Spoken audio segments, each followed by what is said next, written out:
Hey everybody, welcome to What the Flick. I'm Matt Atchity, that is Alonso Duralde. We're joining you on a Monday to talk a little bit about the box office from this past weekend.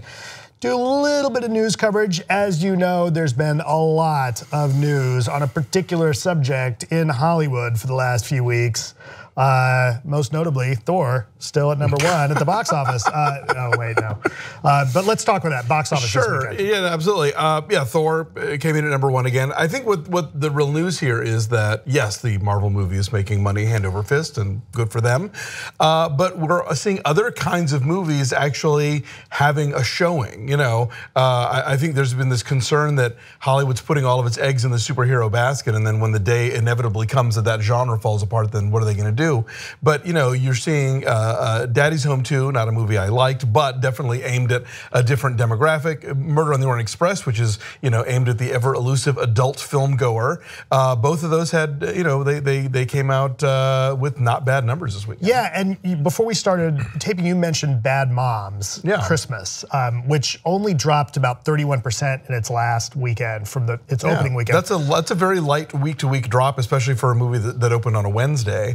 And it shows that again that there are multiple audiences that are interested in different kinds of movies. And so yeah, Thor is going to make the big bucks, but there are women and moms and other people who are fans of the different facets of that movie that want to go see it. And even in weekend 2 are still going to be showing up. Well, and you bring up some interesting points about the assumed drop in or drop in the say market for superhero movies. But one of the things is I was looking at Variety's coverage of the box office this weekend. So Thor has hit now at this point $650 million worldwide, which means that it is the 12th film in Disney's Marvel Cinematic Universe to hit that $500 million mark.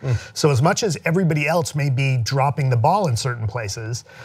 Oh, I'm not saying superheroes are going away anytime soon. I just mean one day down the road, But arguably, it's gonna take Disney completely just bleeping the bed on for 7 or 8 films in a row to prove that that's dead. Right. But as long as they keep getting it right, we know this from Hollywood. Somebody does something well, everybody else wants to do the same thing. Sure, and look, they've got this formula down. They're good at making these movies. Bring them on, that's fine.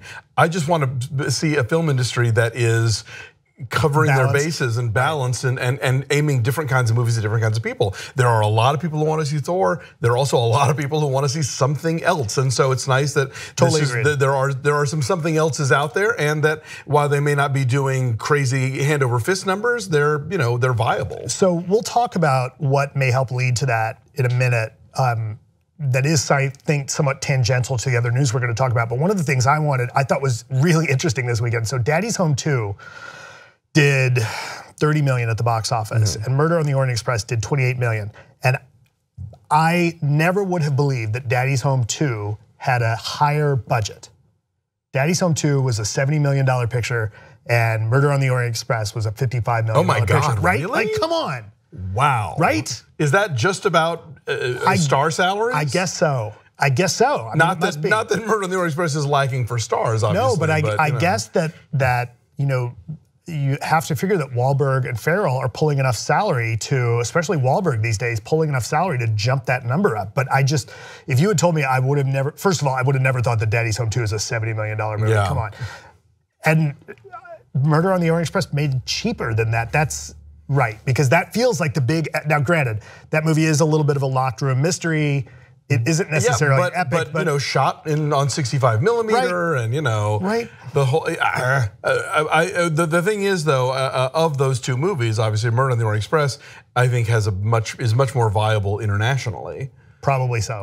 Comedies don't travel as well. Christmas movies certainly don't travel as well. And so I think Daddy's Home 2 is going to make the bulk of its money here. But that's a movie where you've got people like Johnny Depp and Michelle Pfeiffer and Judi Dench that are attractions ever. Daisy Ridley. Right.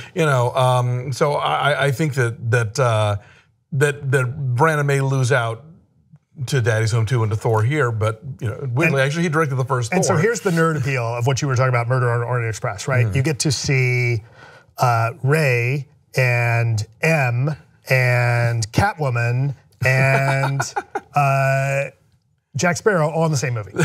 All right, so let's talk about the news that hit at the end of the week, right? In our continuing stories out of Hollywood about sexual harassment and assault and misconduct, there had been a lot of people thinking about like, well, what's gonna happen with Louis C.K? And sure enough, in the advance of the movie of his that was about to drop, a lot of people finally came public about the rumors that you'd heard for a long time about him masturbating in front of women. Yeah, the New York Times got the story. And again, yeah, that was one of those things that people had heard about it and they knew about it and there were sort of these blind items about it, but he was very adamant that these were just rumors and he didn't want to give these rumors any air by talking about them. Deny. But you would also hear from other people, there was the issues that he was having with Tig Notaro, who he'd worked with. He's executive producing her Amazon show, and she was sort of saying he needs to get his house in order here. So and then she comes out and says, "Is he using me as a shield?" Right, which is one of the things she said in a statement. That basically, is he riding on the coattails of her feminism and her being who she is to deflect from that kind of thing? And so we see that story from the New York Times, and then by the end of the day, he's come out and said, "Yeah, these are true." Yeah, right. And over the weekend, Netflix does the thing that it seems to be one of the companies willing to do this. Like, all right, done. We're not doing anything else with you anymore. The upcoming special we're not going to release. Yeah, HBO dropped the Night of Too Many Stars special. But yeah, the big news is The Orchard was supposed to be releasing his film I Love You Daddy, like what, next week, I think? Yeah, this month it was coming. They just canceled the premiere. It's all happening right now. So they pulled it, but in a weird confluence of timing, they sent award screeners out to all the critics. I have one at home. I have one at home, and I will admit, now this is, say what you will, and this is a long discussion to have based on this and kind of knowing the subject matter. I kind of have zero interest in watching this movie. I mean, I'll tell you, at least at the moment. I saw the movie before the allegations came out, but obviously after having heard these allegations for years, in an unofficial capacity.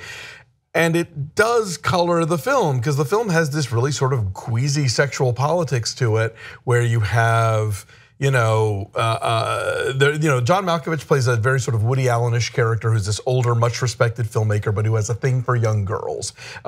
Louis C.K.'s character is a producer who gets involved with an actress that he has cast in his own show, who talks about having had an affair with a 50-year-old guy when she was a teenager and how it's natural and how he shouldn't make such a big deal about it. But of course, he's writing all of this dialogue for her to say. I think John.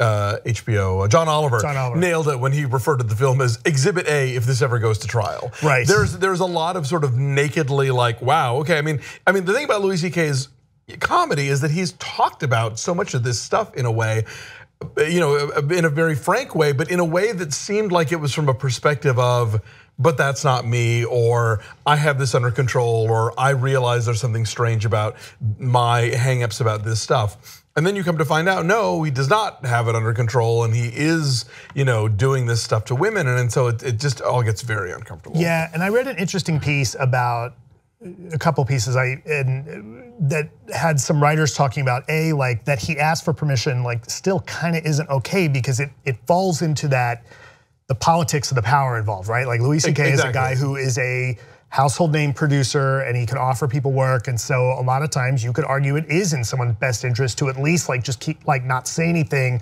not react. Yeah, the notion that asking permission makes a difference only operates when two people are on a level playing field. Right. He's clearly the guy with the power in that transaction. Right. So we're gonna see more of this news. Yeah. I'm sure that in the coming weeks, we're probably gonna cover more of these allegations about plenty of other people. This story is not going away. In fact, later in the week, I believe on the main show, Lauren Sivan's gonna come in, who was part of the march that happened this weekend, the Take Back the Workplace march here in Hollywood. So this is a subject that's not going away. And to your point about representation, when I talked to Malcolm Fleischner about this a while back, he's like, well, Hollywood's gonna be a ghost town. And I said, good, maybe we'll get some people who are actually gonna greenlight more movies about other people other than straight white dudes who think it's okay to jack off in front of people. Yeah, I know, absolutely. And for all the people who've said like, oh, well, what about these Weinstein movies? What about this Kevin Spacey work? It's kind of like, well, what about all the women they drove out of the business? Yeah, exactly. What about their stories? Well, on that note, we're gonna stop this conversation, but I'm sure we'll have many more conversations about this to come. Thank you.